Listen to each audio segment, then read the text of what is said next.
from one of the contemporary scholars, Sheikh Salih al-Sheikh, Hafidhahullah Ta'ala, and in this statement, the question he was asked was just generally about evil and sin and disobedience becoming commonplace within Muslim nations, and why the scholars and the rulers don't appear to be doing anything about that. And he gives a lengthy answer. The first part of the answer, I'll quickly summarize. He basically says that there are certain times and situations in which the affair goes beyond the control of the scholars or the rulers.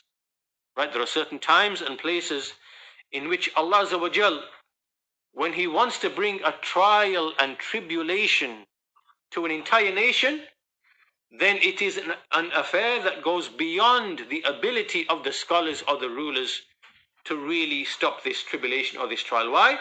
Because this is Allah Azza wa Jal bringing His trial to a people. Right? Now, this question was in the context of, some of the Muslim lands, such as, Saudi Arabia and the Gulf countries and those places where you see now that the people, it's something that the people, their hearts have been turning to for a very long time. Right? So in those societies, there are two types of people.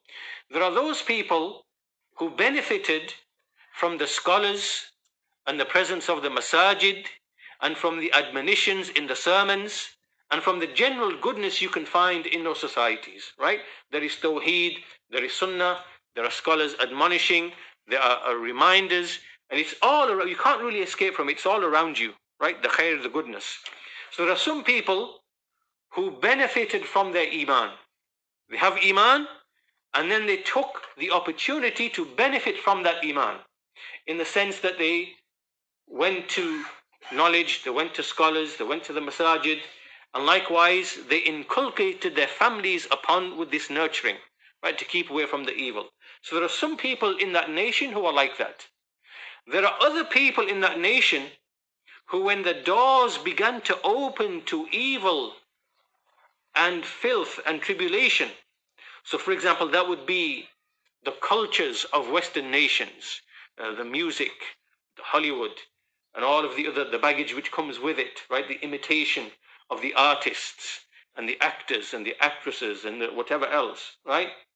And just the enjoyment of pleasures and, all the frivolity and everything. There are some people who are drawn towards that, right? Whilst they're in the midst of all of this sea of goodness. So over time, that society, more and more of that society begins to turn to these kind of things, even though it's difficult for them to access these things, just because of the society is generally religious. So now what happens is, when a people, they persist and persist in wanting and pursuing those things, then a time will come when Allah Azza wa Jal will open up the doors of tribulation for them. So there will then be two types of people in that society. Those people who benefited from the iman and from whatever was available to them. So now they are the ones who will be protecting themselves even more. And the other party will be those who basically wanted what they wanted. So now Allah Azza wa Jal has opened up the door for them and given them what the hearts wanted. Right? They chose misguidance for themselves, because that is what their hearts actually were pursuing. So the point being, in this question, what Sheikh Salih al-Sheikh is saying is in answering this question as to why is it that the scholars and the rulers are not doing anything, we see so much evil and tribulation. Well, this matter goes beyond, this is the action of Allah Azza wa Jal. It goes beyond what the scholars and rulers are able to do. And, we see in this the action of Allah, the wisdom of Allah. And this is something that is so vast on such a scale that the Sheikh is saying that because you have all of these affairs such as the internet, the TV, the satellite, and so on and so forth, it's beyond the ability of even any nation. Even Western nations cannot control the influence that is coming by way of this, this technology and this access and whatever. So we can clearly see that this is something by which whole nations are being put to trial. And not just Muslim nations, even Western nations are being put to trial.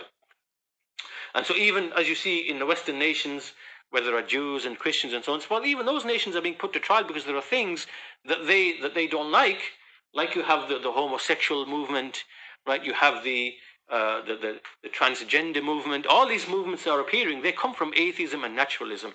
They don't have a basis in revealed books, right? They are coming from everything that comes from atheism, naturalism, materialism, lifestyle philosophies, and so on and so forth. This is where the root of these things come from. And so now you see even these, what used to be traditionally Christian family value societies, right? They are being affected by the likes of this. So the point being, after answering this question, he comes to the end of this, which is what I wanted to quote. He says, look, how do we deal with these kind of situations where there are tribulations engulfing the whole society? He says that you must establish iman into the hearts of the people. You have to implant this iman and make it firm in the hearts from a very young age, right? Then he says, as a side point, I want to add a footnote to this point here. He says, لا تتساهلون بانتشار الإلحاد. Do not be lax about the spread of atheism. He says it again, لا تتساهلون بانتشار الإلحاد. Do not be lax about the spread of atheism. He says you will see two types of atheism, whether it is al-ilhad al-nafi or ilhad al-shak. Because there's two types of atheism. One is which is just clean negation, and one which is just the spreading of doubt. Right? He says both these two types, you see them, they are spread. They are spread. He says, لازم تعرفون هذه المشكلة. It is binding and necessary that you know this problem. It is spread, whether we are speaking about just strong atheism, which is outright denial, or whether it is just the issue of doubt, which is like weak atheism. He says you will see a new generation of the shabab. The previous generations never knew this.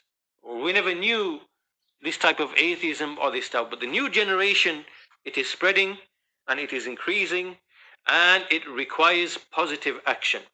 He says that we must increase in presenting the various evidences of Tawheed, of Rububiyyah, meaning that you learn and you teach and you understand the evidences of Tawheed in his Rububiyyah with respect to his existence, and to explain them to the people in a way that they understand, for them to know them, and likewise to emphasize them and to repeat them until even in the mosques of Allah.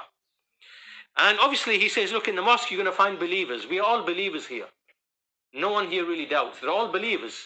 But because of this problem, the evidences for Allah's rububiyyah must be taught and they must be repeated. So he continues emphasizing this point, and he says that these affairs are from the most extreme of importance.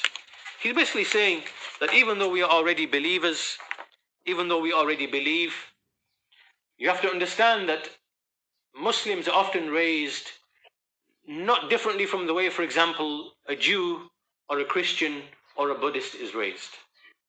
Right? He follows tradition, he follows his parents. And we're going to cover this topic a bit later, inshallah ta'ala. And so there's a danger when the people are raised without really truly understanding falsehood in detail and the evidences against that falsehood in detail. When the people are raised, just for example, believing in Islam and so on and so forth, without being taught what the Shaykh is saying here, the specific evidences of Tawheed, of Rububiyyah, of Allah's existence and so forth, then those people will be prone to having shak at some point later on if they are not prepared to deal with the kind of doubts that will come to them. So, this is what you tend to see happen in a lot of Muslim nations. The children are told to go to the masjid, they are told to memorize the Quran, right? So they'll learn the Arabic alphabet and they will memorize the Quran. They can read off the Quran, but they can't obviously speak or understand Arabic, but they can memorize the Quran. And beyond that, they are given only very superficial knowledge, right? At a very superficial level. What are the 6 pillars of Iman? Belief in Allah, the angels, the books, the messengers, at a very superficial level. And people are just generally brought up in this manner. And that understanding of the Quran, an understanding of the stories of the prophets, an understanding of the arguments that took place between the prophets and those to whom they were sent, and the nature of the evidences, and rooting those evidences into the hearts and minds of the children, we know that that is largely absent from many, many, many Muslim nations. And this is one of the factors which has led today, when with the presence of the internet and whatever else, when the doubts come and they fall like an avalanche, the doubts and misconceptions like an avalanche, and they fall upon the hearts and minds, the hearts and minds are unable to repel these doubts. And so many, many of those people who are weak, they become misguided. So that was what the Sheikh was indicating, and I wanted to begin with those two statements from those two scholars to introduce the topic itself. So obviously that's taken quite a bit of time.